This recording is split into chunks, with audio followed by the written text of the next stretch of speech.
Hi everyone, hi again. I'm back and I'm going to talk about the second half of the chapter I'm going to introduce today. This one's more of a semantics content, and people who like semantics I think will enjoy it. And actually, this is one of my favorite chapters of the textbook. So I hope you enjoy today's lecture, which is about again the first words that children started to produce, but this is more about the errors that children make, which we call over and under extension. There was one kind of a little bit more complicated concept that's going to be introduced in this lecture, but I'm going to explain as much as I can, and I have some videos ready, so I think you be okay. But if you have questions, please write it down and ask me next week. So whenever you learn a new word, something like scissors or anything, telephone, a book, you have to look for the extension. extension っていうのは、この言葉が指すものっていうか、その言葉の意味みたいな感じですよね。For example, if I say scissors, you would know the extension is something like this. Or if I say telephone, your extension is something like this. And telephone or scissors are quite easy, but name would be a little bit more difficult. So something like a dog. If your dog is called Fido, or it could be anyone, if it's a Japanese dog, if your dog is called Milky or Coco or Shiro or Pochi, then you know that that name applies to only a certain dog. So Fido is only about the name of the dog that you have in your house. However, a word dog could apply to any dogs in the world. So Fido is kind of a part of a dog, of a particular dog. And Fido is the semantics or extension of Fido is quite narrow compared to the extension of dogs. That could be any dogs in the world. And children, especially when they first started learning words, they find it very difficult to pin that, tease that apart. So they have problems with extension. Sometimes they overextend the word. Sometimes they underextend the word.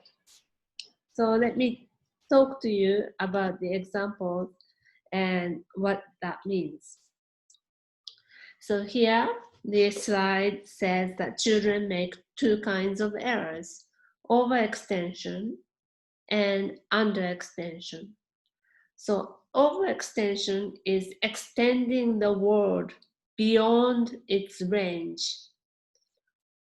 For example, Fido, the dog, the meaning of Fido could be extended to any dogs.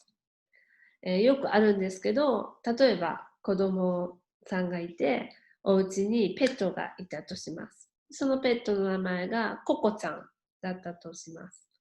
And children, your child, go out and see lots of dogs. どのワンちゃんを見ても、あ、ココちゃん、あ、ココちゃん、あ、ココちゃんっていうふうに、she is extending the extension of the meaning ココちゃん to any dogs in the world.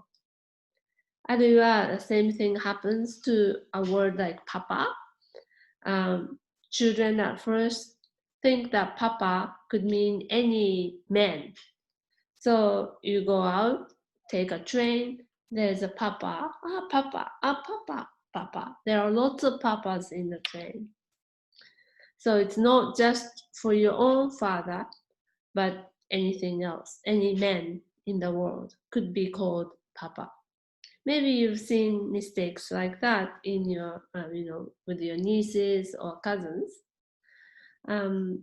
also for English children, it's reported that TikTok is not the apply that you can post your video, but TikTok is 音、チクタクっていう音ですよね。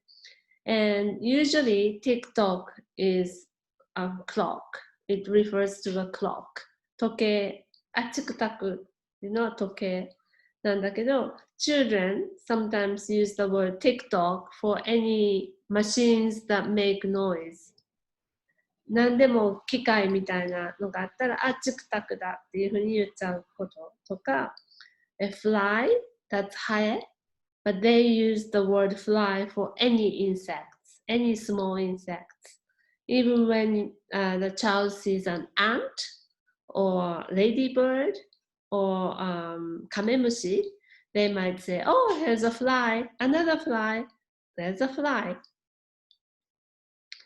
And there are many overextension examples that you hear.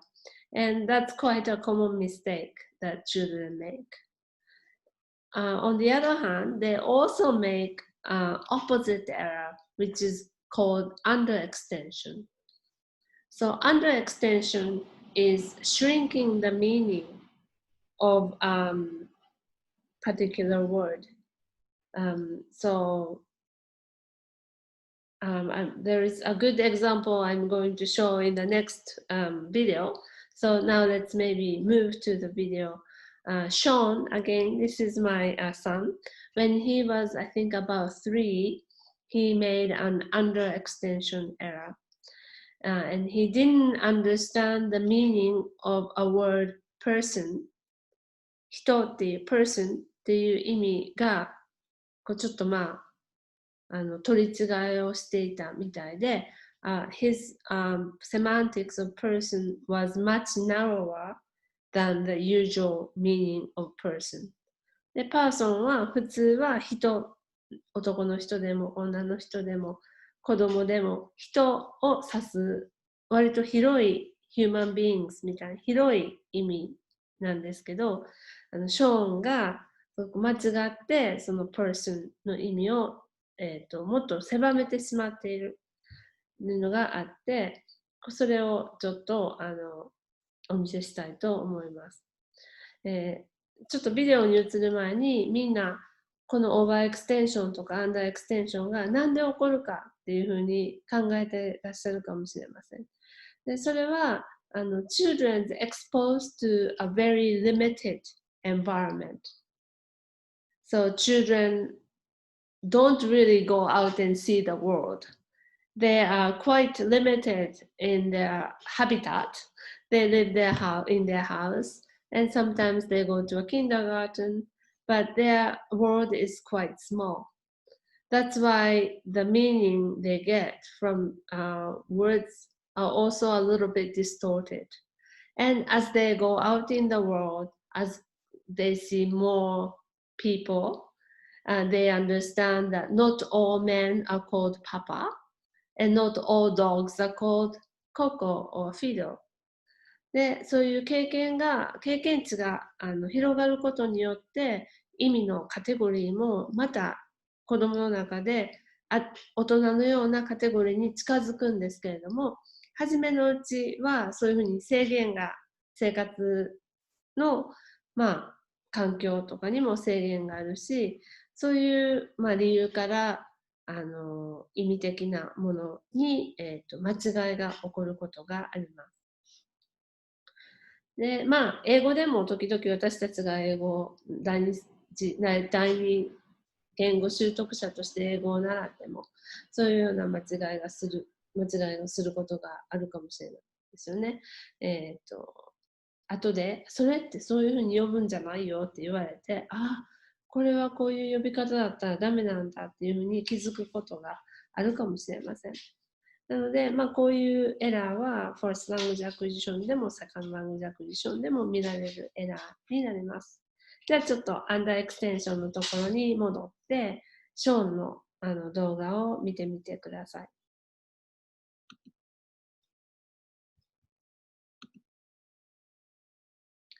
で、これが残念なことに少し音の質が悪くて、なんでかっていうと、ボートの中で撮っている動画なので、ちょっと質が悪いんですけれども、まあ、一応これを流して、それからその次のところに、次のスライドに文字起こしをしているので、それを見ながら解説したいと思います。じゃあ、Let's start.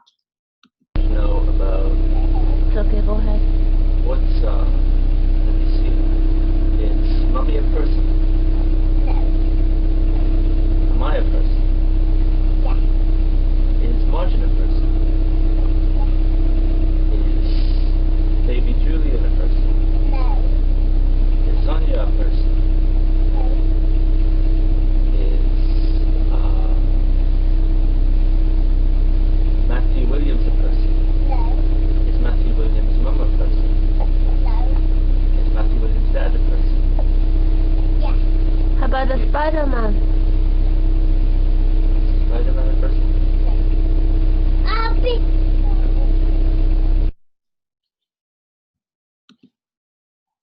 最後に蜂が出てくるんですけれども、それまでのところで、is he a person? とかっていうふうに、ショーンのお父さん、my husband が聞いています。So, is mommy a person? お母さんは人 ?No, he says. Am I a person? Yes. Is Martin? Martin は私たちの友達の男性なんですけど、is Martin a person? Yes. Is baby Julian a person? Sean says no. ソニアは、女友達の名前です。Is Sonia a person? No. Is Matthew Williams? Matthew Williams はショーンのベストフレンドなんですけど、Is Matthew Williams a person? No. Is Matthew Williams' dad a person? Yes. What about Spider-Man? He says no. なので、これを見たときに、you notice that the meaning of person is quite limited in Sean's vocabulary. It's not the same as how we perceive a person to be. So let us look at the chart here. So this figure shows you that there are layers of words. So for example, animals refer to a big animals, big group of animal world. And within animals, we have all sorts of animals, one of which is a group called human beings. And human beings are also called people. で、動物界の中に人間がいて、inside or among human beings、今すいません、いろんなLGBTQ とかがトピックになってきていますけれども、まあ大体のところ、female and male が human beings にあります。で、female の中には女の子や女性、male の中には boys and men っていうふうにこういう階層に分けることができます。割と名詞はこういうふうな階層に分けることができるんですけれども、ショーンの場合、person、この person っていうここの位置にある名詞を理解せずに、その意味を狭めていて、For Sean, a person has to be a male. で、男の人だけではなく、男性じゃないと、men、大人の男性じゃないといけないということがわかります。なので、his semantics of person is instead of this wide, instead of being this wide for normal people, for Sean, it's really shrunk and it's only about men. ということがわかります。で、これが that's one example of underextension. Then let's look at more common mistakes that children have, which is called an overextension.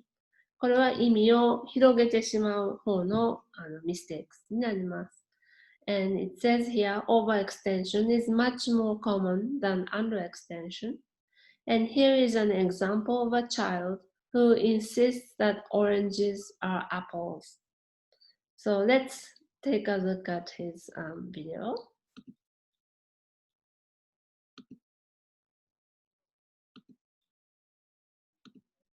This is quite a, oops, I'm sorry, I made a mistake. This is quite a cute video, and this is my favorite. Let's take a look. What do you got there?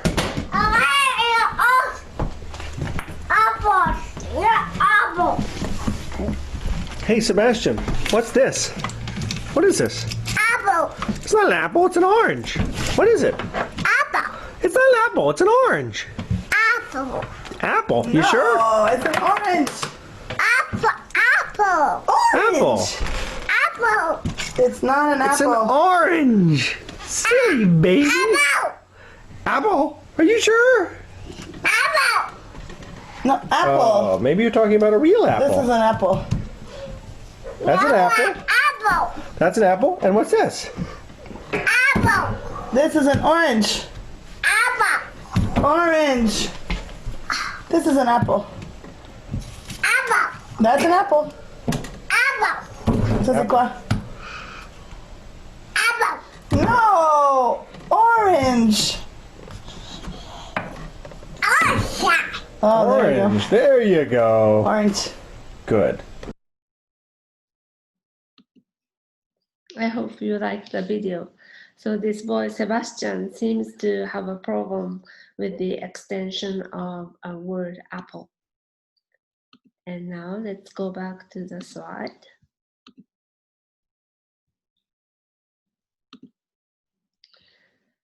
So he seems to overextend the use of a word apple. And there could be many reasons behind it. なので、why is he calling orange an apple? で、彼の中、この場合、このセバスチャンの脳の中でどういうことが起こっているか、あるいはもっと実験しないと分かんないことがいっぱいあるんですけれども、they may think 間違えてアップルもオレンジも両方同じフルーツでアップルだと呼ばれるんだ、リンゴとみかんの区別がつかないというようなケースもあります。あるいは he thinks that maybe apples and orange belong to one group. For example, we call it maybe fruits or round fruits. And he thought that apples are names for these round fruits. なので、丸かったら全部 apples なのかなっていうふうに思って言っているかもしれない。こういう場合、じゃあバナナは何て呼ぶのかなっていうような実験をしないといけないんですけれども、at this moment we aren't really sure what the semantic representations are in his mind. So unfortunately, we can't really pin that down. The next slide is talking about different levels of semantic categories.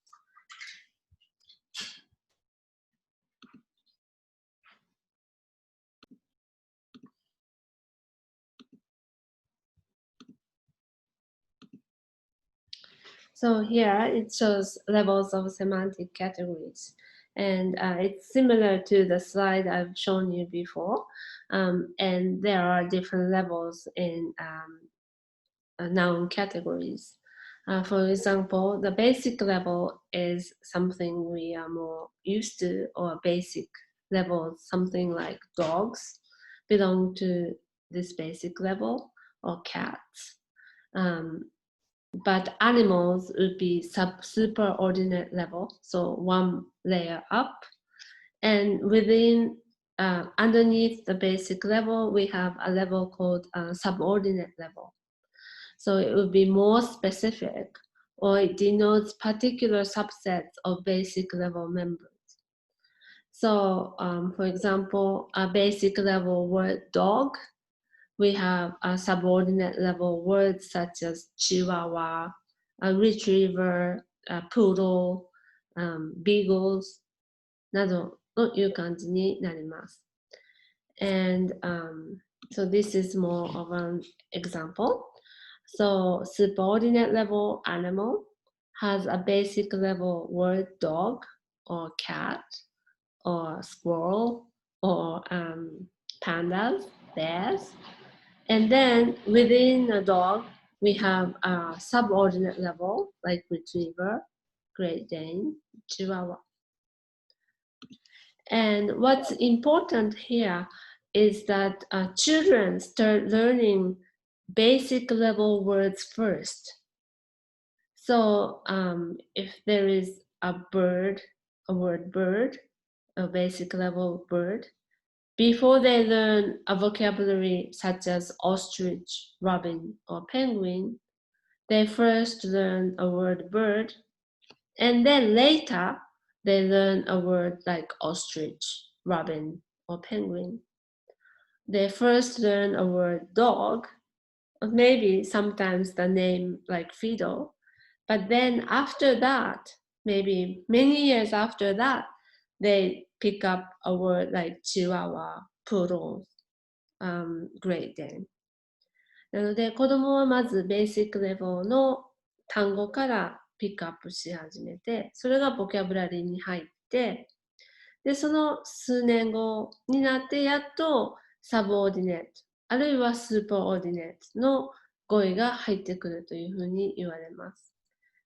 なので、apples っていう言葉を習って、それでこれはわかんない、大人でもわかんない人いるかもしれない。その後に、グラニー・スミスとかフジとかリンゴの種類を学ぶっていうような感じになります。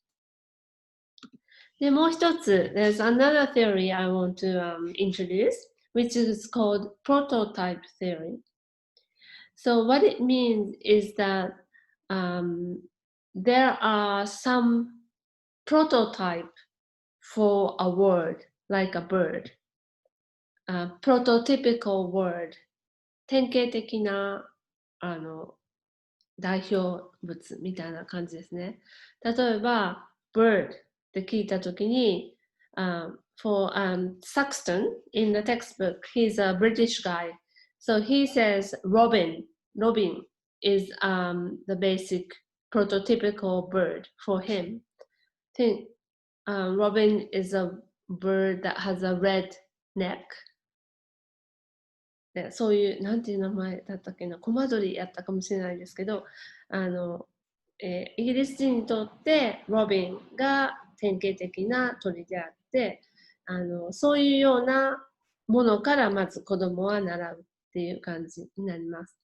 で、日本人にとって、What's a prototypical bird for Japanese people? Maybe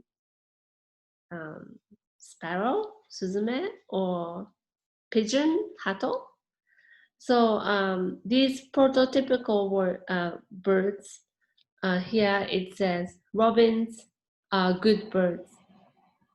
で、あまり典型的ではない鳥、例えば here penguins or ostriches.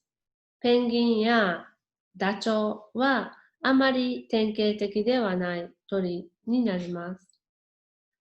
なので、prototypical theory prototype theory predicts that children might be expected to make more category errors with poor examples than with good examples. And this seems to be the case. で、このプロトタイプセオリーの予測することは、子供はこの典型的な鳥とかの時はあまりカテゴリーのさっき言ったようなオーバーエクステンションとかアンダーエクステンションのエラーをしにくい。だけれども、あまり典型的ではない鳥の場合、例えばペンギンとかダチョウなどの時に間違えた呼び名を使ったり、間違った覚え方、意味の習得をしてしまいがちであるという予測がプロトタイプセオリーという仮説から作られていて、それが It seems to be the case。それが世の中では信じられて、そういうことが見られているようだというふうに書いてありました。So prototype theory would say this middle one, robin, this is a prototypical bird, and children don't make mistakes with learning this to be a bird. However, they have problems in acquiring penguins as a bird, the concept, or the ostrich as a bird.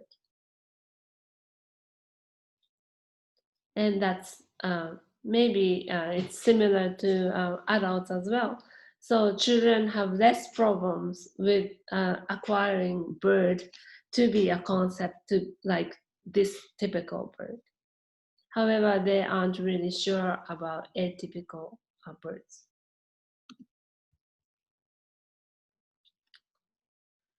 And we talked about this earlier, but when children overextend the use of a word, for example, Sebastian overextended the use of a word apple, and he called even an orange an apple. And there are several different reasons. その間違いに対しては何個か理由が考えられます。So, performance reasons. もしかしたら頭では分かっていても行動で何か行動でなんていうかなリミット制限があって間違ってしまう。セバスチャンこのケースでもしかしたらオレンジとアップルは違うものだっていうふうに、知識的には頭の中では分かっているけれどもオレンジっていう名前が浮かばないのでまあ似てるしいっかっていう感じでアポを使ってしまっている。So that's the first one. So they may know 分かっているかもしれないthat the new object does not belong to the same category, but use of the familiar word as a lexical plug, they may also create new words in this case. なので、このオレンジっていう言葉が語彙的にそのセバスチャンの脳の中にはないかもしれない。それをプラグとしてそこにフィルイン、それを満たすために一番似ているカテゴリーのアップルを借りてきて、そこのレクスカをそこで空いているところをベーケントになっているところをアポっていうので満たしてアポって呼んでるのかもしれない。けれども脳の中でアポとオレンジは違うものだっていうのを分かっているんだけど、ただ単に借りているかもしれない。Adults do that as well. Adults don't use a different noun, but in English they have a word called thing, this thing, or some people say thingy, T-H-I-N-G-I-E, thing から来るんだけど、that thingy 思い浮かばないとき。And Japanese people would do so as well, so they say あれとって、or これとかそれ、あの人。I forgot the name. 名前忘れたけどさ、あの人いるやんみたいな感じで We use the word あれ or それ or that thing as a lexical plug. And children in this sense, maybe they are using a lexical item such as an apple as a lexical plug. And here it says they may also create new words. なので言葉がわかんない場合、新しく言葉を想像して作っちゃう時もある。So this is what we did in the beginning of the semester. So for example, if you don't know the word nest, 蜂の巣っていう言葉が浮かばない時に some children make up a word like bee house, 蜂の家って言ったり、or post letter, ポストっていう名前が分かんないときに手紙を入れるとこみたいな風に勝手に作ってしまうこともある。なので、if there is a vacant spot, children come up with various strategies to fill that spot. They can be sometimes creative or sometimes they borrow a word from a nearby category and use that instead. Or this one is the case that maybe there is a memory issue. 記憶でちょっと間違っていて、if there are two words that are really related to each other, they may take the wrong word. なので、オレンジとアポって同じような、違うっていうのは分かっていても、オレンジが思い浮かばなかった時に間違ってアポっていう言葉を借りてきてしまうのかもしれない。This is さっきの lexical plug とちょっと似ているんだけども、the second one is more about a memory. 思いつかば、とっさに思いつかない時に間違ったものを使ってしまうっていうのがあります。で、maybe some of you are studying in ITP program. If someone's doing interpreting or translation, especially when you're doing interpreting, there are a lot of cases when you have to plug your lexical gap. で、例えば、particular word、何か名前が覚えられないときとかは、さっき言っていた、superordinate, basic, subordinate ってありますよね。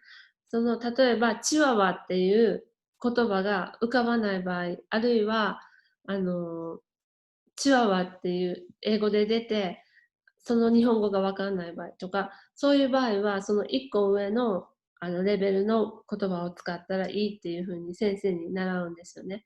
なので、それは絶対間違いじゃないから、例えば、チワワっていう言葉が浮かばなかったら、犬っていう言葉をその代わりに使うとか、何でもいいんですよ。ユネスコっていう固有名詞が浮かばなかったら、国連の、機関とかっていうような、何か一個上のもうちょっとアンブレラが広いものを使って、そのレキシカルギャップを埋めるっていうようなストラテジーも通訳の時間には習うと思うんですけれども、そういうような感じで、子供はそういう作戦を知らないので、間違って違うとこから取ってきてしまうっていう、その場合間違いになってしまうんですけれども、these memory mix-up also happens for adults as well.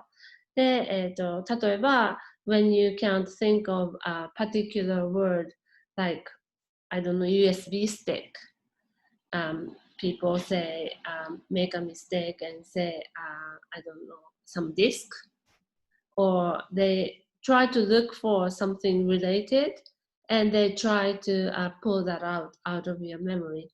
Or if you are pressed, if you are under pressure, sometimes you make a mistake. So instead of, よく名前ではありますよね。マイコっていうのを間違って、違うジョンとか違う名前を使っちゃったりとか、同じカテゴリーの割と似たカテゴリーの人の場合、間違ったのをこうプレッシャーがあると記憶っていうのは結構プレッシャーに弱いので、そういう時に間違ったものを使ってしまうっていうのもあります。So maybe when you think of children, you think of yourself, but much more smaller memory and much smaller attention span and more kind of basic level of human being, and so they aren't really well developed. Then you could maybe imagine why they make such mistakes and why those things could be interesting. However, as I said earlier, without clear investigation, it's not always clear which type of mistakes is involved. なので、さっきバナナは何て言うか聞かないと分かんないよねっていうふうに言ったんですけれども、その場面でその子供に、実験、それ以上のことを聞ける、インタビューできる、そういうようなシナリオって割と限られてくるんですけれども、それを聞かないと子供がパフォーマンス、この実行、喋るときにたまたま間違っちゃったのか、あるいはもう本当に頭の中で誤解して分かってないのかっていう、その違いっていうのがなかなか分かんないですよねっていうのが最後のスライドになります。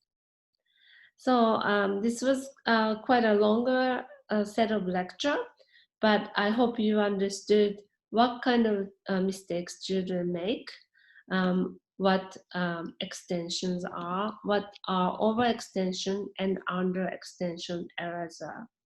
And maybe you could think of when I asked you to talk to your mothers or fathers about the mistakes you've made.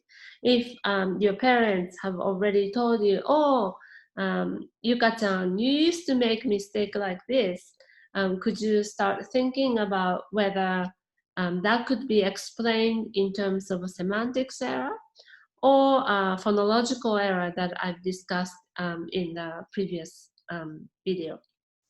Okay, so this is it for this bit of the lecture.